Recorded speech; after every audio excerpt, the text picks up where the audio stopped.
8 months నుంచి కంటిన్యూగా 8 months 8 నెలలు 8 నెలల్లో 26 కేజీలు తగ్గింది. అమ్మా వయసు ఎంత మేడం? యూరిన్ నాకు ఇన్ఫెక్షన్ ఉండేది, బయట డాక్టర్ ఇంజక్షన్ చేయాలి, ఆపరేషన్ చేయాలన్నారు. ఈ ఏజ్లో నేను తట్టుకోలేను అనుకున్నప్పుడు నాకు ఈ యొక్క స్టేజ్ నాకు పరిచయమైంది. అప్పుడు నేను ఆ టాబ్లెట్లన్నీ వాటి గురించి టాబ్లెట్స్ ఇచ్చారు.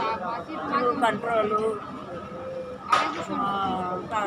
వ్యాక్సిన్, పనితీరు ఆ 3 వాడాను సార్. నాకు పూర్తిగా 6 నెలల్లో పూర్తిగా మేడం మేడం నీ వయసు చెప్పండి.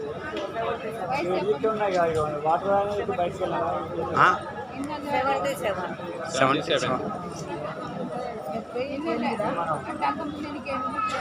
అంతకుముందు 96 కేజీలు. 96 కేజీలు.